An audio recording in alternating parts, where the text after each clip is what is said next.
Nggak tahu apa orang capek habis pindahan, tapi di arah Di belakang. dalam rumah. Dia berdiri di belakangku. Terus di depan? Aku kan nengok ke sini, Iya.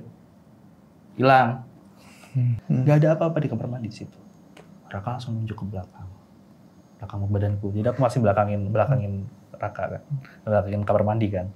Itu, dan pas aku lihat di lemari yang disekat buat kamarku itu kayak gini. Terus aku maju ke arah ruang tamu pelan-pelan. Aku salah di ruang tamu.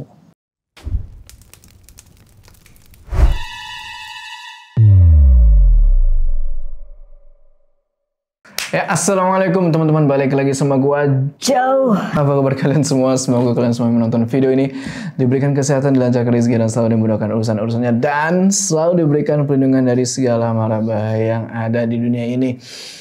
Oke, jadi kali ini gua kedatangan lagi seorang narasumber nih. Dia punya cerita yang menurut gua cukup keren nih. Kenapa keren? Kalian nanti simak sendiri. Dia adalah Dia adalah seseorang yang suka nulis horor nih di Twitter ya. Mungkin kalian udah pada banyak yang kenal nih ya, Mas Agung. Apa kabar Mas Agung? Wah, gila. Baik Bang Jo.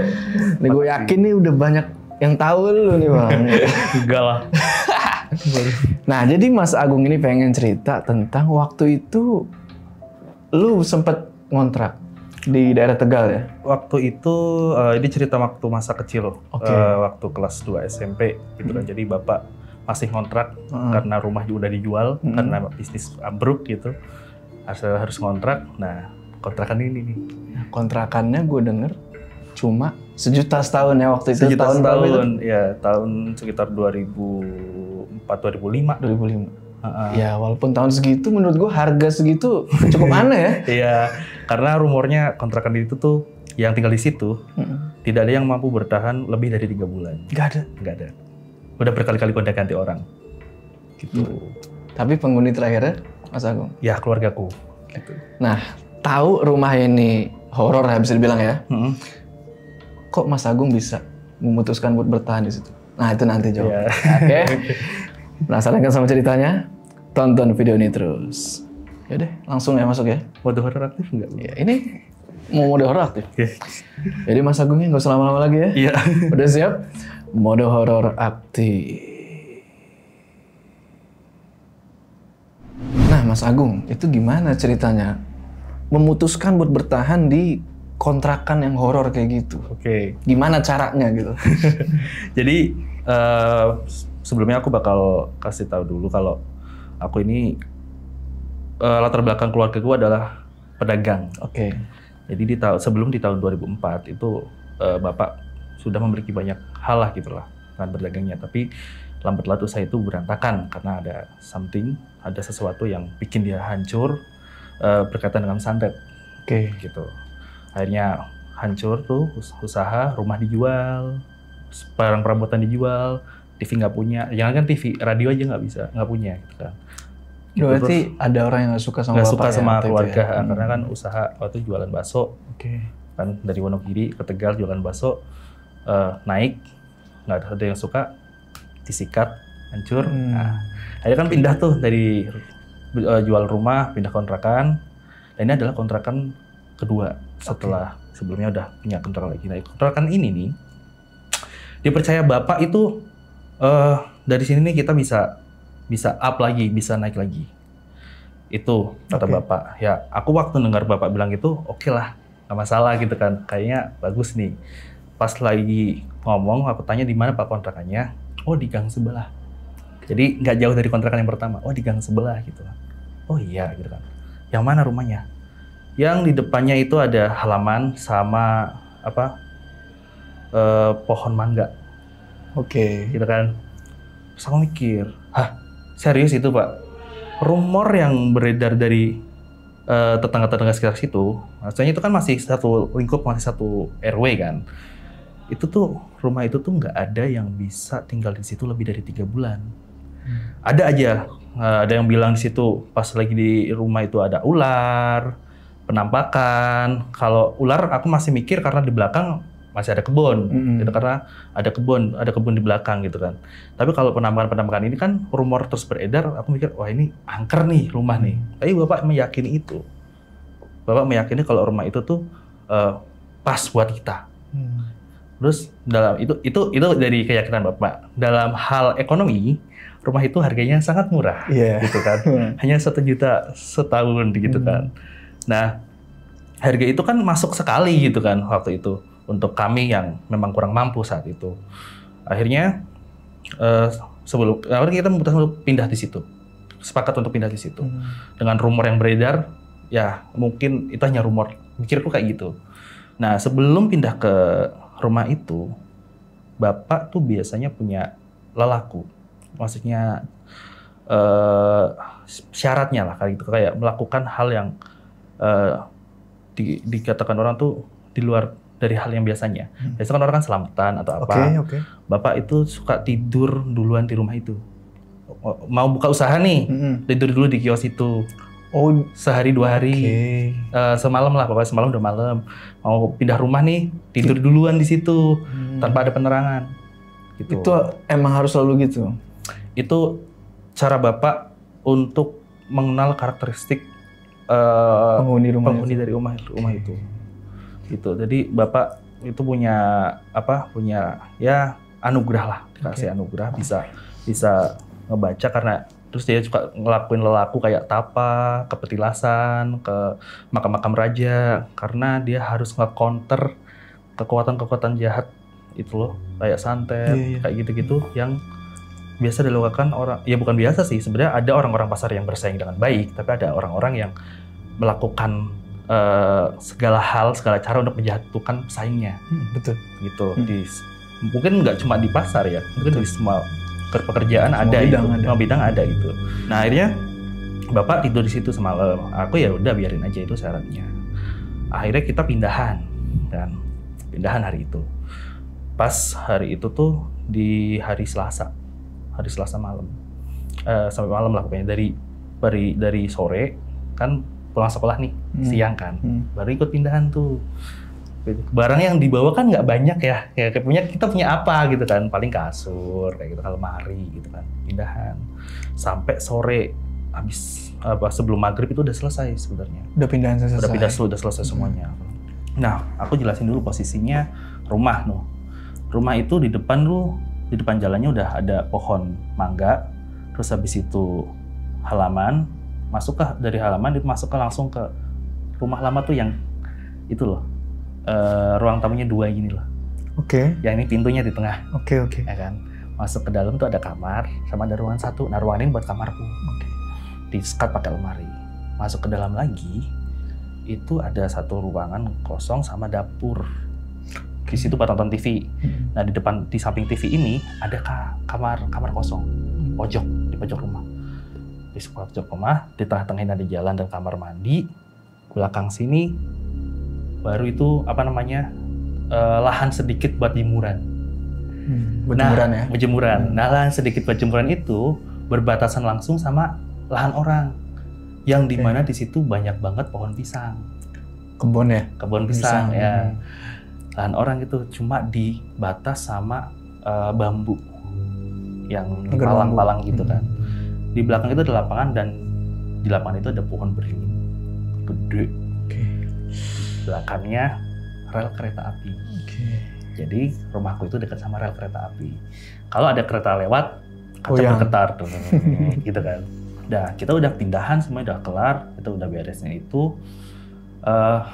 Aku ngecek tuh rumah, jalan-jalan gitu ke ruang samping, ke bagian samping, terus ke depan udah semuanya. Oh, ini rumah lumayan luas gitu loh untuk 1 keluarga gitu kan. Ada halamannya, bisa naruh kursi di situ buat leyeh-leyeh, enak gitu kan.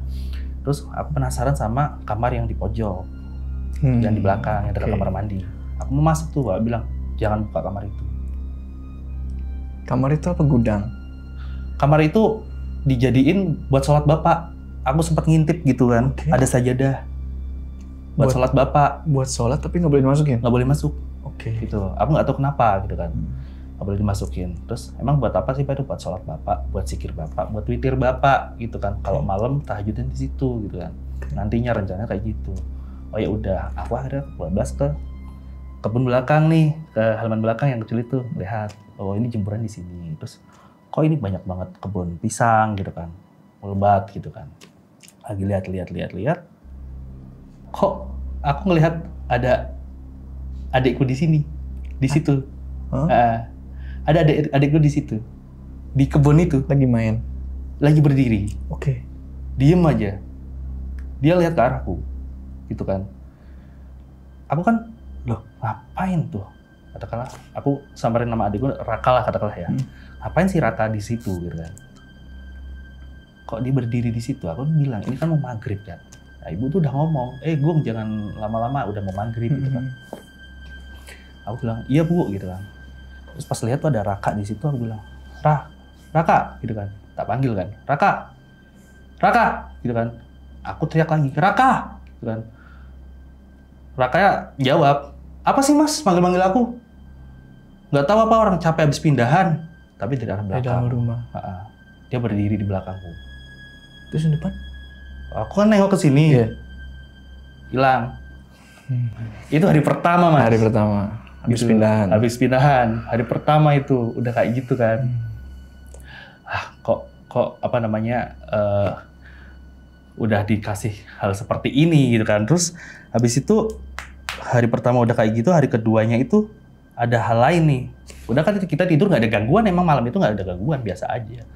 Besoknya waktu mau berangkat sekolah, mau mandi, kita yakin sumur ini baik-baik aja. Kita masih pakai sumur yang timba gitu kan. Kita masih yakin sumur ini nggak kenapa-napa. Tapi pas mau berangkat sekolah, dan itu posisi bapak dan ibu udah pada pergi ke pasar, bau. Airnya bau. Bau apa?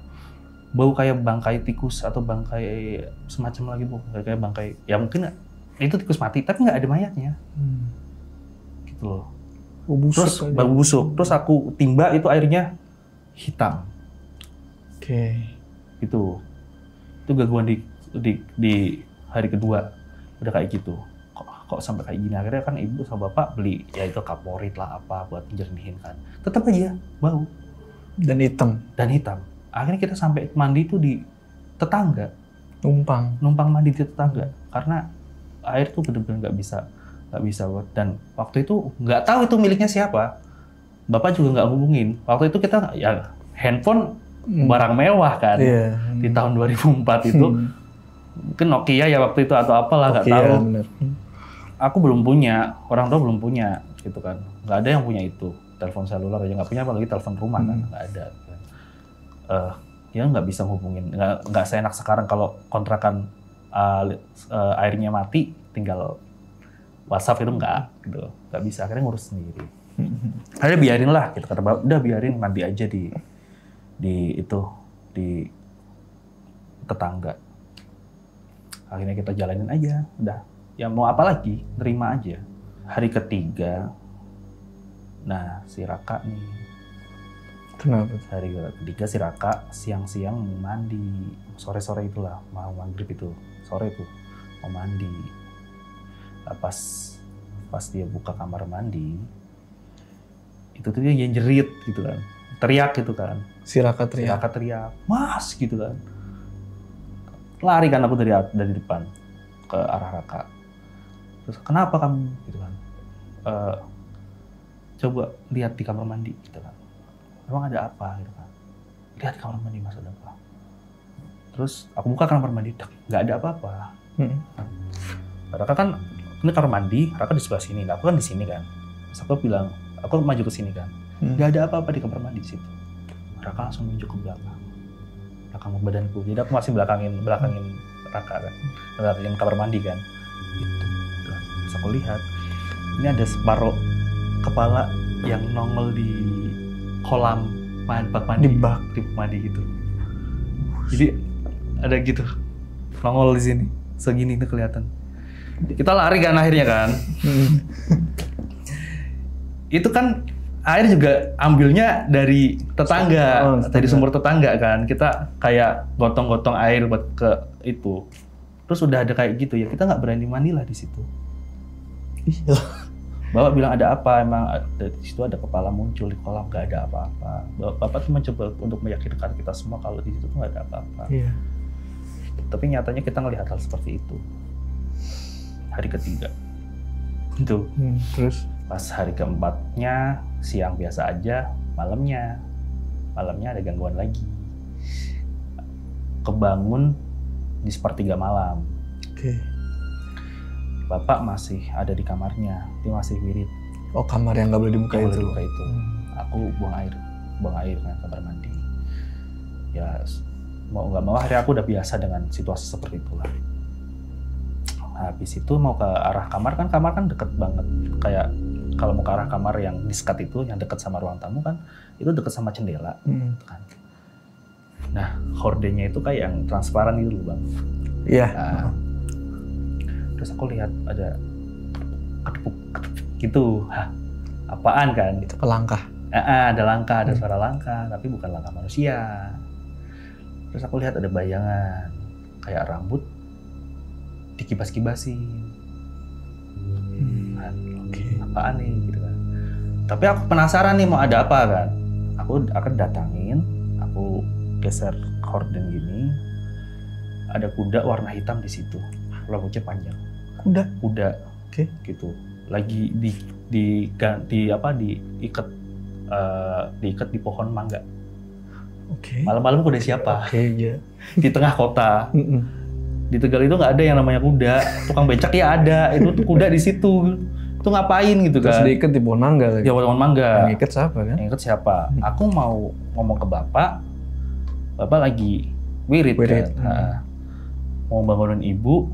Ya ini salah satunya cuma bangunin ibu kan. Akhirnya aku bangunin ibu. Bu, apa sih gue ganggu aja, udah malam tidur gitu kan. Besok kamu sekolah gitu kan. Enggak Bu, ini ada sesuatu gitu kan. Ada sesuatu nih, emang ada apa gitu kan. Ada kuda di depan, yang bener kamu gitu kan. Akhirnya ke depan sama ibu, udah nggak ada. Kudanya udah nggak ada. Ya, aku sampai mikir ini rumah ada apanya kan. Ini rumah ada apanya, kayak kita tuh kayak dilihatin satu persatu.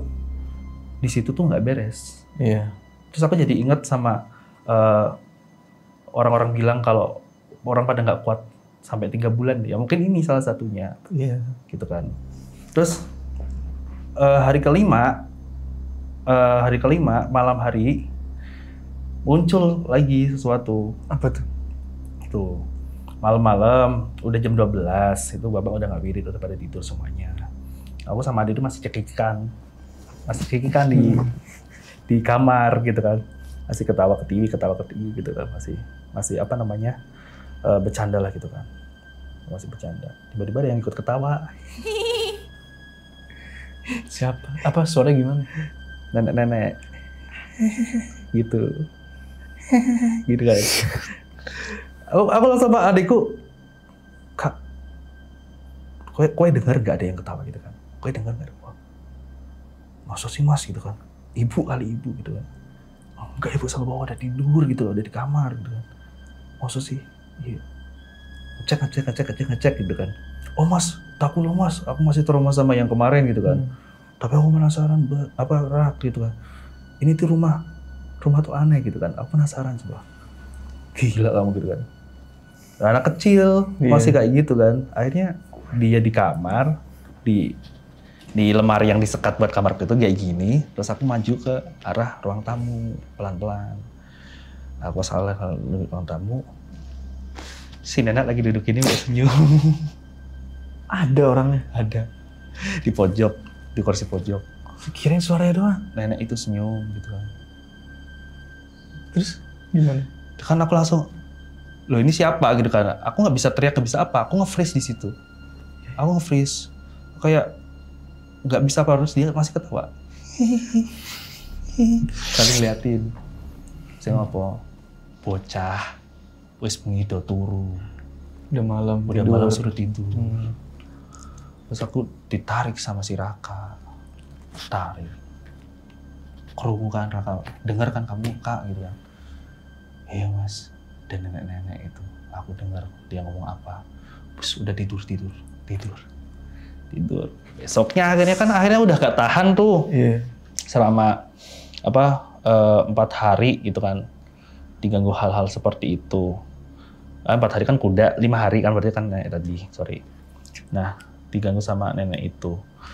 hal-hal macam-macam gitu loh. Penampakannya tuh udah kayak sering gitu. Dan beda-beda ya? Beda-beda. Ya kan? Beda-beda dari kuda, wanita, terus habis itu nenek-nenek, ada anak kecil yang menyerupai adikku gitu kan. Akhirnya aku cerita ke bapak, Pak, pindah. Itu baru 5 hari. Aku nggak tahan, makanya Pak pindahlah Pak gitu kan. Kenapa sih gitu kan? Udah nggak nyaman di sini, nggak nyaman gimana gitu kan? Tanya, udah aku pengen pindah, aku nggak betah di sini. Kalau nggak pindah aku tidur di rumahnya Pak D aja, gitu kan? Di kelurahan yang beda gitu kan, di wilayah yang beda, tapi masih satu kota. Ya, kamu harus nerima, mau nggak mau kamu harus nerima. Kita ada uangnya segitu, buat makan ya segitu. Ya harus diterima daripada kita tinggal di kolong jembatan. Bawah kolong jembatan atau di emperan toko orang. Kamu milih mana? Ada rumah ini murah, ya diambil. Terus bapak nggak mau ngusir orang makhluk yang ada di sini gitu kan? Gong, mereka udah lama ada di sini. Kalau bapak melakukan itu, sopan nggak sih?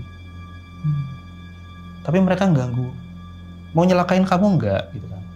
Jadi dibalikin lagi pertanyaannya. Ya enggak sih, cuma kan sosok itu ganggu banget buat anak kecil waktu itu kan. Sosok itu kan ganggu banget kan. Kamu lihat apa? Nenek-nenek gitu. Nenek-nenek toh. Yaitu mbah yang ada di sini dulu. Dulu rumah ini cuma dihuni oleh satu orang, perempuan. Dia meninggal sendiri di rumah ini. Itu Simbah itu? Simbah itu. Okay. Jadi sendiri, kesepian, sebatang kara, meninggal di situ. Sendirian. Dan terus kenapa dia muncul ya? Rumah ini kan rumah dia. Udah ada di sini dari dulu. Masa kita usir? Dan kita nggak tahu di belakangnya ada apa. Emang bapak tahu? Ya tahu. Tapi apa harus diceritakan? Emang bapak ngeliat apa aja di sini? Ya banyak. Bapak udah katakanlah bisa berhasil menahan mereka semua buat muncul bebarengan sebenarnya. Karena udah kayak Kulonwon dulu yang tidur di awal itu. Karena habis itu dia ya dilengkapi dengan berdoa, wirid gitu kan, sholat yang di kamar itu.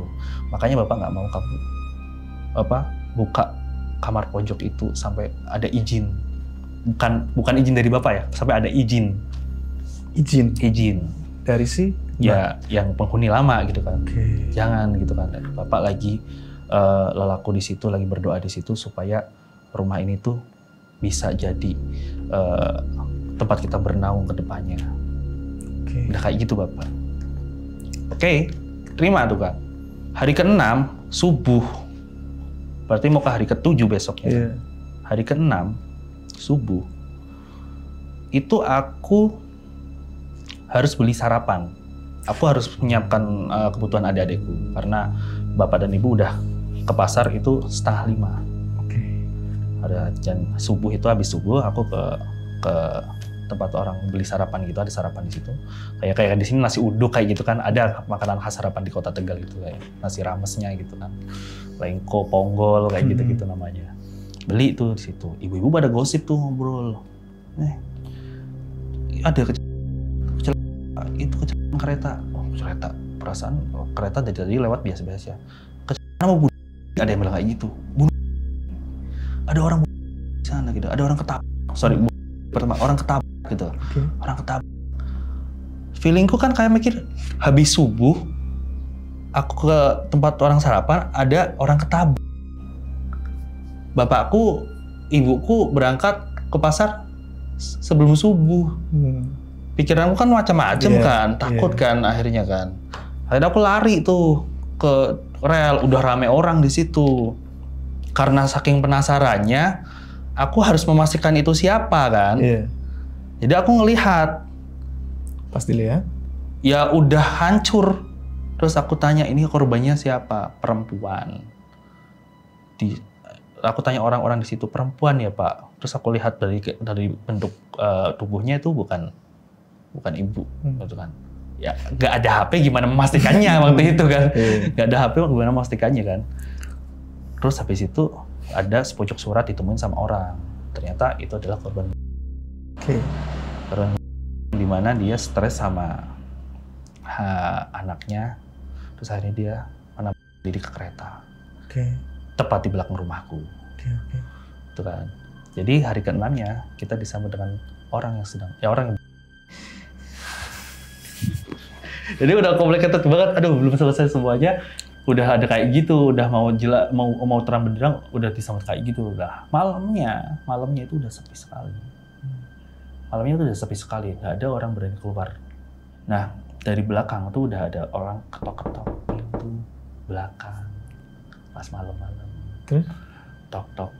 Ya nggak dibuka lah, ngapain dibuka? Orang pintunya di depan, belakang kebun. Kalau dibuka, aku yang bodoh. Keluarga gue yang bodoh lah kalau dibuka. Bapak bilang, udah jangan dibuka gitu kan. Itu ada yang ketok-ketok, jangan dibuka. Nyariin tangan kali gitu. Nyariin kakinya kali. Pak, serius itu. Ya iya kan orang bodoh. Sukmanya pasti ada di situ. Pasti belum hilang gitu kan. Akhirnya kan, itu hari ke-7 kan. Udah malam kita udah tinggal tidur aja. Nah, di besok paginya aku udah clear tuh. Cuma gangguan tadi malam aja itu yang ketok-ketok. Clear itu habis itu, udah nggak ada gangguan lagi. Terus bapak bilang, Gung, Raka, kan aku punya adik 2 kan, satunya di rumah kak nenek. Raka, ini kita udah dipersilahkan tinggal di sini. Kata bapak. Loh kok bisa Pak gitu kan. Terus ada ibu di samping kan lagi duduk. Iya, tadi malam bapak mimpi gitu. Kalau ketemu sama perempuan di bawah pohon beringin di belakang rumah. Simbah. Nah, si Mbah dengan sosok yang lebih cantiknya. Waktu muda kali ya. Muda. Perempuan cantik dengan baju putih masih kunci ke bapak. Tuh. Dia bisik ke bapak, tolong dijaga rumah ini. Gitu. Nah, ibu ngomong, aku yo mimpi, Pak. Gitu. Aku yo mimpi hal yang sama, ketemu sama mbahnya itu. Dikasih kunci, cuma nggak ngomong apa-apa. Gitu. Jadi kondisi dalam 1 minggu itu air masih bau loh. Masih bau airnya. Masih hitam. Masih bau. Nah, setelah hari itu bapak ngasih kunci itu, keesokan paginya itu air yang tadinya bau, yang tadinya hitam, udah dikasih apa-apa nggak bisa, itu jernih. Itu jernih, bisa dipakai, bisa buat mandi, nggak bau apa-apa. Itu nggak dibersihin kan? Ya kan udah dikasih kaporit tetap aja masih hitam, masih bau. Terus udah nggak dibersihin lagi? Nggak dibersihin lagi udah. Ya mau daripada duit habis buat kayak gitu, buat makan aja susah waktu itu ya, Bang. Akhirnya kan, ya udah nggak usah dibersihin. Jadi caranya adalah kalau bahasa Jawanya newu atau sih ngangsu. Itu apa ya? Kalau bahasa Jawanya ngangsu tuh minta air ke tetangga. Dibawa ke rumah. Dari ember bawa ke rumah, dari ember bawa ke rumah gitu. Jadi diisi ke bak mandi gitu terus. Pokoknya kita nyetok air dari tetangga. Udah baru datang udah nyusahin tetangga pokoknya di situ. Tapi ya tetangganya baik, tetangganya ngomongin kalau ya udah dikuat-kuatin, memang kamu udah yakin di situ. Gitu, kalau keluargamu bisa kuat di situ, dikuat-kuatin. Soalnya nggak ada yang bisa tinggal di rumah ini lama. Rumah ini udah kandakan di pemilik, udah kandakan di orang yang ngontrak di sini, gitu kan. Ya udah, setelah hari itu airnya jernih. Wah. Setelah, ya itu simbolisasi ya, dikasih kunci itu. Udah diizinkan. Diizinkan buat di situ. Kondisi rumah sendiri bisa dibilangkan tidak layak. Tanahnya tuh bukan keramik ya, tapi masih semen gitu, dan masih ada yang tanah gitu. Bahkan sempat waktu itu dapat bantuan dari pemerintah yang rumah jelek gitu direnovasi, ada kan itu. Gitu. Tapi nggak mau. Bukan nggak mau. Ternyata bukan rezekinya. Karena bapak berhasil menyekolahkan aku S1. Jadi berarti dia orang mampu, dianggap mampu. Akhirnya bantuan itu nggak jadi. Oke. Seri kayak gitu. Nah di rumah ini nih memang di awal Bapak udah yakin bahwa di rumah ini akan ada yang namanya perubahan di keluargaku. Gitu kan. Dari yang tadinya hancur-hancurnya, ekonominya hancur, usaha sampai tutup gitu kan. Ada salah satu kios yang tutup gitu kan, yang tadinya punya 2 tinggal 1 gitu kan. Anak buah pada kabur, bapak kerja sendirian sama ibu gitu kan. Akhirnya ya dari rumah ini tuh mulai pelan-pelan, step by step naik gitu kan. Finalnya di tahun 2016 aku mau nikah, rumahnya direnov.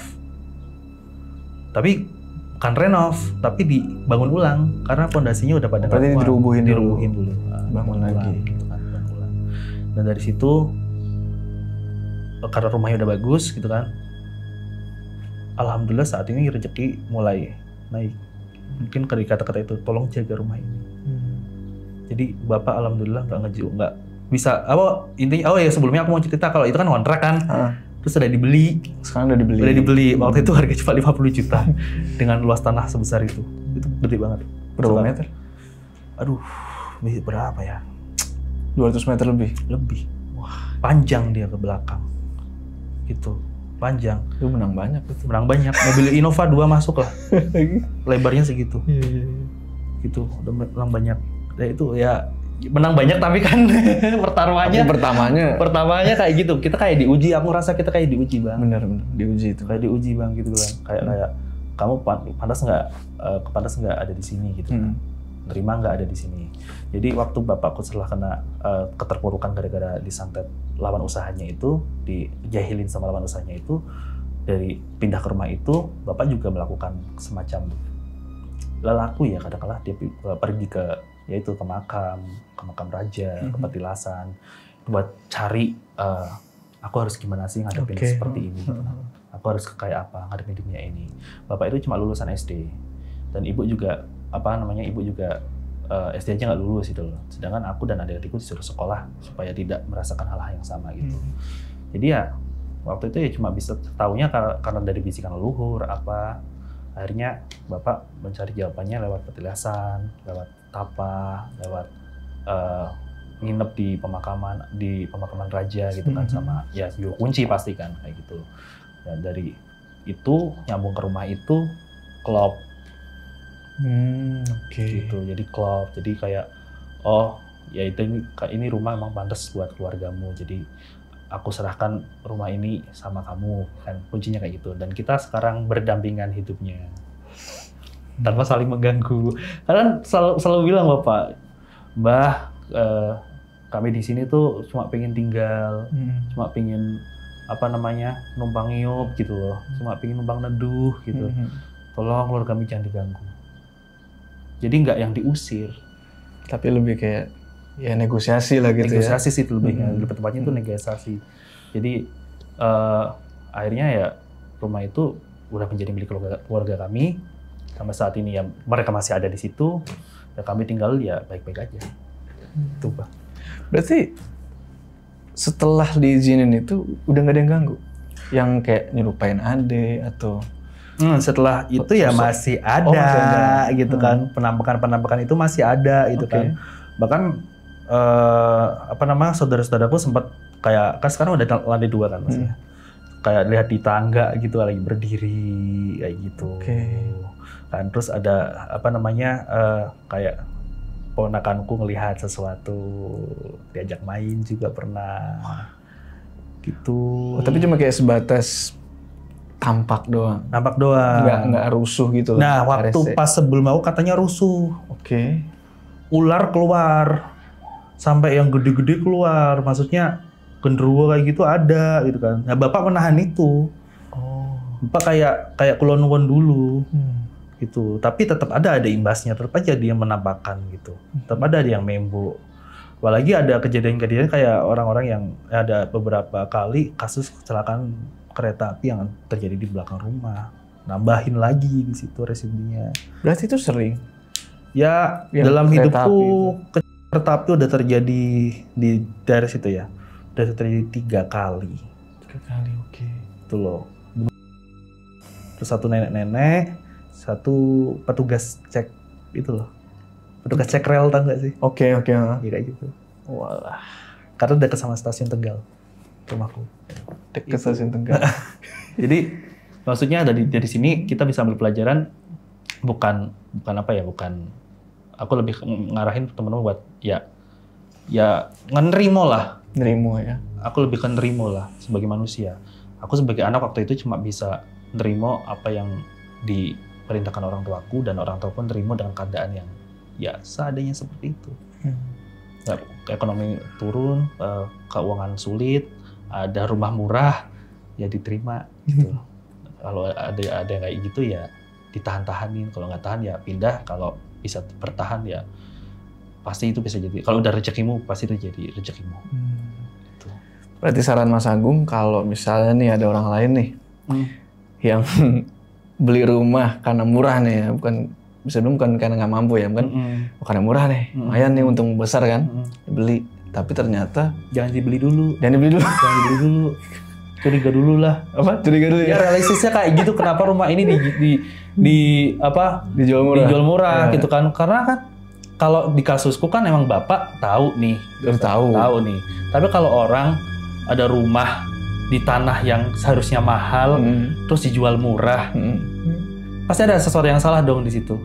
Kenapa nih gitu kan? Ya mungkin kalau memang udah yakin di situ, udah mantep di situ, ya udah mantepin. Cuma ya itu syukuran, pengajian. Yeah. Lelaku dulu ya? Lelaku itu. Itu Bang Jo. Oke. Siap Mas Agung. Ini aduh makasih banyak nih udah mau mampir ke channel gue Mas Agung. Aduh. Semoga yang lagi nyari rumah nih mesti jeli ya. Jeli. Jangan kepincut harga murah. Ya, barangkali itu tanah bekas kuburan. Nah itu. Mending daripada tanah sengketa. Ya. Yaudah. Sebelum kita berpisah, jangan lupa kalian like video ini, dan bagi yang belum subscribe, ayo subscribe sekarang ke channel ini supaya kalian gak ketinggalan cerita-cerita horor selanjutnya. Dan jangan lupa kalian main juga ke Twitternya Mas Agung ya. Ada di sini, kalian yang suka cerita-cerita horor mampir.